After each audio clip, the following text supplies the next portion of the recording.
好少可以記錄臨去機場之前喺屋企準備嘅畫面啊，因為今日唔係朝早機咧，就可以拍少少啦，都係做下 skin care 啦，執下喼啦。雖然作為 ENFJ， 但係咧我都係臨出發之前咧，先至慢慢執埋啲嘢嘅啫。搞掂完 skin care， 搽埋防曬，化埋個妝，整埋個頭咧，就可以出門口啦。今日係有金山送我出去搭船，好開心啊！我哋一齊出去食咗個早餐啦。呢一間喺小島咧，淨係開朝早，佢啲嘢好好食噶。我過2日返啦，要乖乖地，知唔知啊？你都係。好了，走吧。我哋生意外面嗎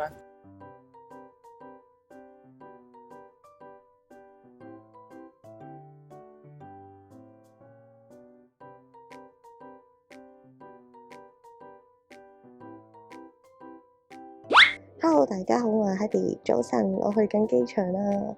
今次咧又係一個人飛，因為我去台灣參加我個 friend 嘅婚禮，好短嘅，去3日嘅啫。第一日咧就會喺另一個朋友嘅屋企嗰度住一住先嘅，然後第2日就會去婚禮，第3日就會返香港噶啦。覺得呢一個行程幾特別啊，我未試過去其他地方。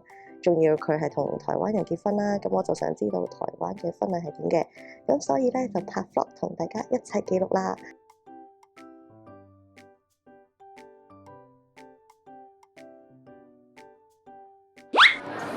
要撳開始，好，我哋撳開始。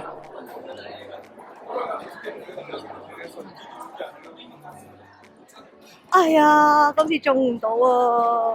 我上年中過1次㗎啦，抽唔到唔緊要啊。我而家咧就要揾捷運嘅，因為我要去咗台北車站先，然後就會有朋友嚟接我㗎啦，勁開心！今次係出外靠朋友之旅。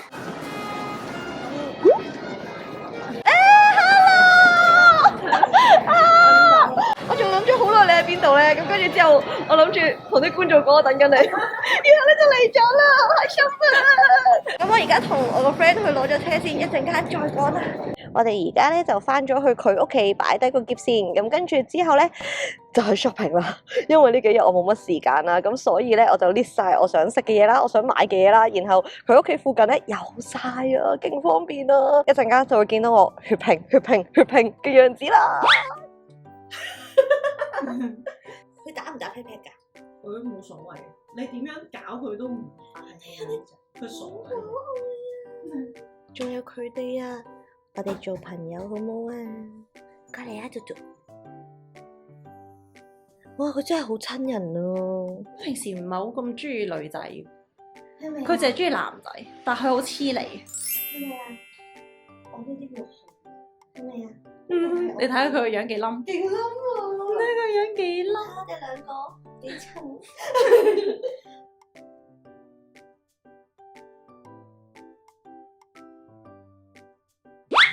我而家體驗緊塞車嘅台北。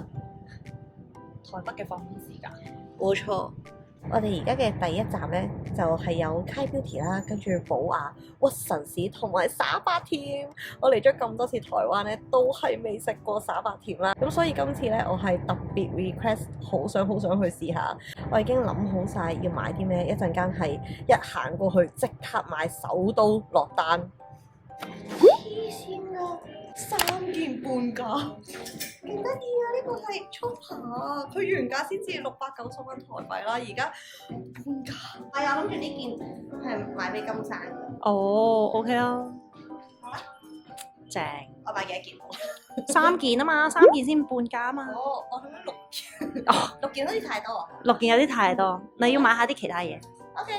呢一件都勁靚啊！佢後面係小木偶嚟㗎，好少見到有小木偶嘅衫。然後咧，前面就係咁樣好 plain 嘅。我已經有揀咗一袋，我覺得今日可以買嘢㗎咋，要搏殺啊！勁多。咩勁多啊？嗰啲唔關我事㗎，我淨係得呢度㗎咋。我終於嚟到啦！最想食嘅呢一個賣晒啊！好唔好聽日過嚟買呢？因為食唔到灑白甜呢，我哋喺前邊幾間鋪呢見到一個好靚嘅布甸，佢係叫做超和布甸啊，好結實喎，但係佢係燉蛋咁啊，超濃，都 OK 係咪似喎。燉蛋咯？佢係大人嘅焦糖啊。係啊，好好食啊。好香。嗯，唔會特別甜。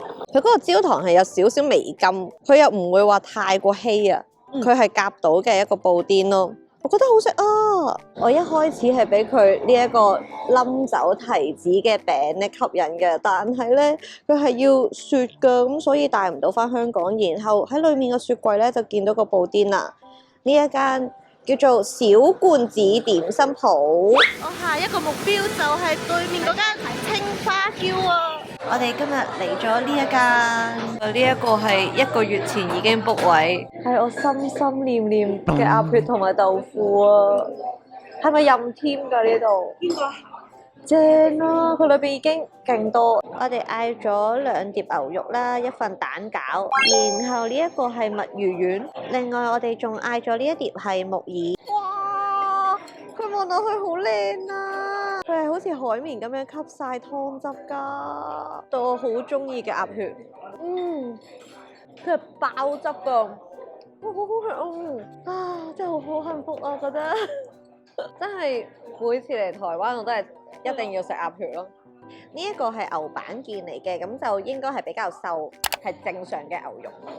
呢個係我最中意嘅時刻，就係佢不停咁樣會行過嚟，佢加豆腐啦、加鴨血啦，同埋隔離嘅酸菜。Yes， 呢一個係餸嘅，裡面係有啲雪耳杞子咁樣，可唔可以飲啊？圓滿結束，你睇下，食得都算乾淨，我哋好努力啊！Day 2，朝頭早11點，究竟呢位小姐喺度做緊啲乜嘢咧？我 AM Fairyland 啊！我諗住買早餐嘅，跟住之後又經過早茶85折啊！真係呢一度先有得買㗎。我睇完就會買早餐㗎啦。好耐冇用過永和三美人，細個嘅時候咧，成日都用佢呢一個粉撲。原來佢而家仲有㗎。我今次咧，除咗蘇窿咧，我仲買咗呢一個點胭脂，佢都係好出名一啲粉撲嘅。咁但係我見佢價錢都有啲貴，例如呢度1粒嘅美妝蛋咧係要接近50蚊港紙喎。咁所以咧，我冇買呢一個，淨係買咗手指粉撲啦，同埋咧側邊呢一款摸落去咧個質地係幾好嘅，勁開心啊，好爽啊，行得。嗱，我都話買早餐㗎啦，好好食啊！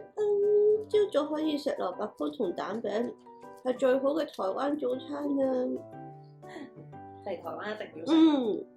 煎到勁脆，呢一個係肉鬆芝士蛋餅，係我最中意嘅組合。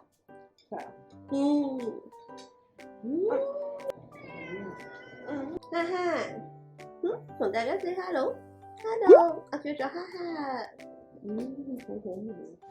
我又翻嚟耍八甜啦，而家係晏晝嘅1點半，冇理由冇啦係嘛？開心仔，冇人㗎，應該有啦啩。那我要兩盒。2盒，對要什麼口味呢？都要。都要，好。就係你啦，我買埋俾結婚嘅朋友啊，開心開心！我而家就翻去朋友架車嗰度，跟住咧應該會去食牛肉麵啦。喺我臨去桃園之前，最後喺台北食嘅一餐就嚟到劉山東，嗌咗2個小菜，一個咧就係泡菜啦，一個係豆腐乾。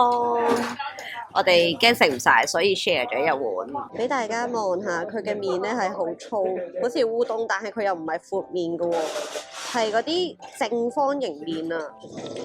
佢個紅燒係有啲清淡㗎喎，佢唔會係好濃烈啦，好鹹嗰種，但係就有陣香味啦。咁跟住之後咧個麵，我試下先。佢嗰個麵咧係麵粉感咧，唔係好彈牙鹼水嗰隻麵啊。係啦，我係想咁樣表達啦，好廢啊啲詞彙。同埋啲小菜好好食啊，嗰個豆乾係勁好食咯，勁推介大家嚟試。我試埋個牛肉先，呢一間係好出名，但係成日都唔得閒過嚟食。勁腍喎，同埋牛肉味都好重嘅。但係如果中意食重口味，我覺得佢未必啱喎呢一間。呢一碗紅燒食落去原本係唔覺得有辣味嘅，咁所以可能係真係要自己再加個辣味上去。報告完畢，我哋排咗9個字先至有位，大家記住早啲嚟。我而家係1點幾嚟，真係好多人啊！我而家喺高鐵嗰度啊，離開咗台北去緊桃園。咁今晚咧就係我朋友嘅婚禮啦，咁所以咧我就要出發去桃園噶啦。咁好多謝我琴日咧朋友係俾我借宿一宵，今日咧就會住酒店，去到酒店同大家 room tour 啦。終於到啦！今次我住喺桃園咧，就叫做三洋精品商旅。佢嘅門口超大，係我朋友咧 suggest 我過嚟住嘅，因為佢屋企人咧都係住喺呢一間酒店啊。然後 lobby 嘅位置咧都係超大，諗住可以同佢嘅屋企人住同一間酒店嘅話咧，就會有個照應啊。咁我就而家 check in 咗先啦。我到咗酒店 check in 咗，再落咗去幫金山買佢想食嘅滷肉做手信。而家咧就翻嚟酒店擺低嘢。今次我住502號房，打開道門咧俾大家望下，咁就係我訂咗嘅嘢。我買咗啲小吉同埋葱排嘅肉泥啊，然後成間房勁大啊！一入門口嘅左手邊就係浴室啦，咁跟住之後係行到出嚟咧，會有一個嘅洗手盆啦，然後隔離呢一度好開心啊！佢俾咗3支水我啊，咁就會有個熱水壺啦，咁我就擺咗勁多嘢喺度，有2隻杯啦，咁櫃桶裏面咧就會有啲咖啡啊、茶啊咁樣嘅，下邊有個細細地嘅雪櫃，然後側邊有拖鞋。呢一邊嘅櫃桶咧打開出嚟先，冇嘢嘅，側邊呢一度都係冇嘢嘅，佢呢度係冇牙刷噶，佢已經 book 嘅時候有寫明噶啦，我係自己帶咗嚟嘅，同埋就有個風筒，咁跟住之後有個好長嘅台啦，有部電視，電視下面有電掣啦，同埋 USB 嘅插電位，有一張梳化仔同埋一張好大嘅雙人床，床嘅隔離係有電掣位同埋一個電話，咁跟住之後咧就會有個好大嘅衣櫃。裏面係有夾萬嘅，同埋側邊有張台仔咧就可以擺行李。我已經將我嘅行李擺咗喺呢度啦，都幾方便噶，可以咧咁樣打開個篋，跟住攞嘢就唔使彎身啊，同埋唔需要霸地下嗰啲空間啊，就係咁樣啊。個 room tour 出邊嘅景咧冇咩特別啊，係望城市嘅景嘅啫。我係成個人打斜瞓都仲有好多位，今晚我就獨霸呢張床啦。咁我而家咧就準備沖個涼、洗個頭、化翻個妝咧，咁就去我朋友嘅婚禮啦。我 call 咗 Uber，仲有4分鐘就有車啦，俾大家望埋我嘅 OOTD， 咁就盡量着得斯文啲，有件粉紅色嘅外套，好似喜慶啲。咁跟住裏面有條黑色嘅裙啦，同埋係我對 boot 啦。咁跟住真係隆重其事，好少見到我拎呢一個袋。買咗2年噶啦，我係冇拍到開箱，但係其實咧都真係用咗一段時間咧，我覺得喺呢啲場合拎下都幾可愛咁樣，又幾得意幾得睇。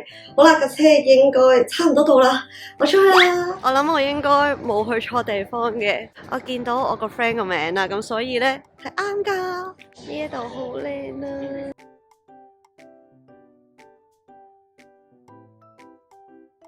是有时候爱情不需要轰轰烈烈的，只是需要一句我来接你，或是需要一句有我在，一次次默默的守护，成为最大的力量。因為我朋友係擺酒席，唔係流水宴，我覺得同香港婚禮嘅流程有少少相似嘅，都係 march in 啦，然後同大家祝酒啦，純粹係冇咗成長片段呢一樣嘢，同埋咧佢哋入席係非常之快嘅，6點零鐘咧，我已經見到第一道餸㗎啦，咁同埋咧佢哋嗰啲餸咧幾有趣㗎，例如咧你會見到前菜有魷魚啦，咁跟住之後咧會有龍蝦啦，個麵係好好食，好彈牙啦，咁同埋咧會有啲彩色嘅魚柳啦，有一個係帶子包住咗煙肉啊出邊，同埋牛仔骨啦。咁跟住之後咧，一樣係有敬酒啦，有糯米飯啦，有蒸魚啦，咁同埋會有啲小遊戲玩啦，然後又有一個燉雞湯啦，咁跟住就係甜品。你見到咁快咧，其實當時真係好快，大約8點零鐘左右咧，已經係最後一道餸同埋走得㗎啦。我見到進度咁順暢咧，中間忍唔住打電話咧去 book 按摩啊！原來喺台灣去飲係好快完㗎，頭先8點零9點已經最後一道餸，而家10點鐘咋，我已經喺呢個北蘆松嗰度準備緊揼骨。好彩我 book 咗咋，我見到有人 walk in 咧係話冇位㗎。呢度按摩完仲有嘢食啊！佢係龜苓膏，但係唔係烏龜個龜，係當歸個龜，好正啊！頭先勁舒服啊，超級推介，大家可以揾呢位師傅，佢真係好用心，同埋按到我勁鬆。好啦，我食完之後就返酒店啦。Day 3。早晨，而家時間咧係去到朝早嘅10點鐘，咁我就諗住化埋個妝，跟住執好個篋就 check out 啦。咁今次咧，我想拍少少 get ready，因為咧為咗隆重其事我個 friend 結婚咧，我帶咗全副武裝 Clé de Peau 過嚟。咁首先咧就係有佢哋嘅防曬啊，呢一個咧係我手上邊比較滋潤嘅一款啦，係 SPF 50+PA 4個加嘅。因為我嚟嘅時候咧，香港嘅天氣突然間係一個禮拜春天、冬天、夏天、秋天乜都經歷晒咧，我就覺得不如帶一個比較滋潤少少，唔知台灣嘅天氣係點，咁所以咧就帶咗呢一款過嚟啦。其實咧佢已經係我用嘅第2支嚟噶啦。咁跟住之後，你會見到推咗上面咧，佢個光就係好靚啦。然後我就好似唔小心變咗做化妝片嘅通，職業病發作係嘛？我仲忍唔住擠咗少少喺手背俾大家睇下個質地嘅，裡面係有護膚成分啦，所以你會見到好好推、好柔滑、好有光澤㗎。咁總之咧，就係推咗上去之後咧，我覺得佢嗰個滋潤度咧已經有少少似一個base 嘅感覺啊，咁所以今次咧我就冇帶到任何 base 噶啦。咁跟住之後咧，粉底、蜜粉同埋咧呢一個眼影，我都係帶咗 Clé de Peau，係真係好想喺我朋友結婚嘅時候咧，我個妝係好精緻啦，望落去咧係皮膚好幼滑咧，所以好放心地我就係帶咗呢一個同大家介紹過好多次嘅粉底。咁佢咧唔使用掃，淨係用手指咧去推開咧，佢已經做到一個係有遮瑕度啦，但係唔會厚啦，同埋咧嗰個貼服度啦，見到皮膚好似天生係非常之好啦，好滑啦，好細緻嘅感覺咧，佢真係做得好好。咁所以咧，我已經用到勁扁。跟住帶咗呢一個碎粉餅咧做定妝嘅。琴日咧，我喺朋友屋企嗰度住啊嘛，咁我就俾咗呢一 set 嘅底妝佢試咧，佢自己係俾我燒到冚冚聲，因為咧我同佢都係膚色比較近啊，咁所以我哋用嘅色號一樣咧，佢完全係燒着晒。呢一個底妝咧，我真係覺得超無敵噶。而家咧，我就真係化埋其他嘅妝咧，再同大家睇下今日去邊度好。咁其實咧，我係搭5點零鐘飛機，應該2、3點就要去機場噶啦，唔係剩翻好多時間啦。我想食附近一間嘅魚生飯，今次喺台灣咧係未食過任何魚生嘅，咁所以我都好期待。然後嚟咗台灣2、3日咧，我已經食咗成個月嘅嘢，勁誇張。我覺得呢幾日我返到去咧，係會將之前所有減肥嘅努力咧都冇晒，塊面係勁圓咯。我原本係有少少成績噶啦，我諗住5月咧去旅行之前咧，想影相會靚啲啦，瘦返少少啦。但係呢幾日咧，真係破晒功啊，努力喺度修容，將個雙下巴收翻入去。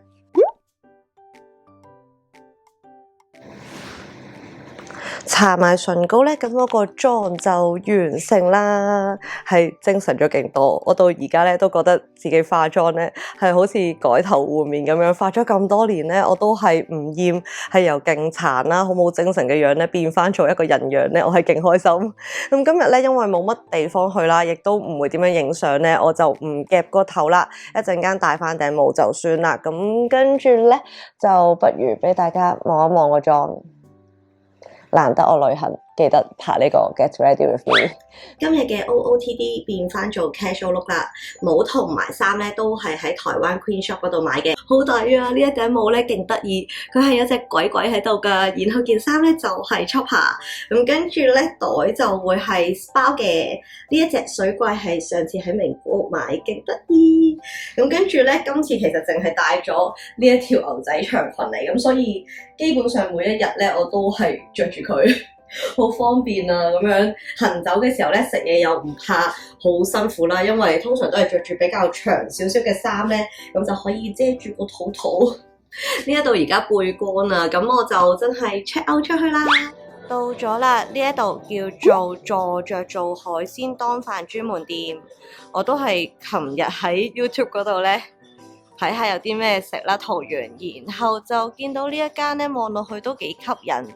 勁平咯！見到呢一個係三文魚腩咧，咁多嘢都係520蚊台幣，不如嗌佢啊 ！CP 最高，望落去都係最吸引啦。選擇困難啊！點餐嘅時候見到有季節限定嘅熒光魷魚檔，應該揀邊個好啊？到咗啦！呢一個咧係特製噶，呢一間餐廳超好。我同佢講話想食呢一個檔啦，但係我又想食呢一個嘅熒光魷魚，佢幫我特製咗呢一 set 出嚟啊！然後因為我食唔到咁多飯咧，我就話想要少少就得，咁佢就俾咗一碗仔我，變成呢一個咧好似刺身檔嘅套餐咁樣，好正啊！同埋而家3月咧，佢係會每位客人送一個松露嘅蒸蛋，572蚊台幣咋，勁抵啊！熒光魷魚。季節限定嘅熒光魷魚真係好好食啊，好鮮。不過如果怕腥嘅朋友呢，應該唔會中意呢一樣嘢。佢啲刺身係算新鮮嘅，未去到話築地啊、日本嗰種咁，但係以呢一個價錢嚟講，呢一個新鮮度嗰啲魚嘅鮮味呢，我都覺得係非常之唔錯。佢有勁多款，有三文魚啦，跟住有吞拿魚，係咪油金魚啊？同埋蝦啦、帶子熒光魷魚，一啲隻燒嘅左口魚邊，同埋有肉子，我覺得係乜嘢都有，好幸福啊！好食。食完之後，我會行一陣，跟住返酒店會合我朋友嘅屋企人一齊搭車去機場，然後就會返香港㗎喇。咁就會結束咗呢個兩三日嘅快閃台灣之旅啊！咁希望大家鍾意睇呢一個 vlog 啦。我覺得去台灣嘅婚禮呢個行程係幾特別嘅。好啦，咁我哋下條片再見啦，拜拜！我繼續食啦。我第一次搭電單車咋，好緊張啊！好好玩啊！其實我冇地方去㗎，我係喺酒店嗰度咧行一個圈啦，因為我係同呢個司機嘅屋企人一齊去機場，跟住我就見到咧佢揸咗架電單車，我就問佢可唔可以同我兜一個圈，我人生第一次坐咋。其實又唔係好驚嘅喎，坐下之後，好啦，我嘅1分鐘電單車之旅完咗，好似玩嗰啲咧迪士尼嗰啲 ride 咁樣。我今次體驗咗好想體驗嘅嘢，我翻嚟啦！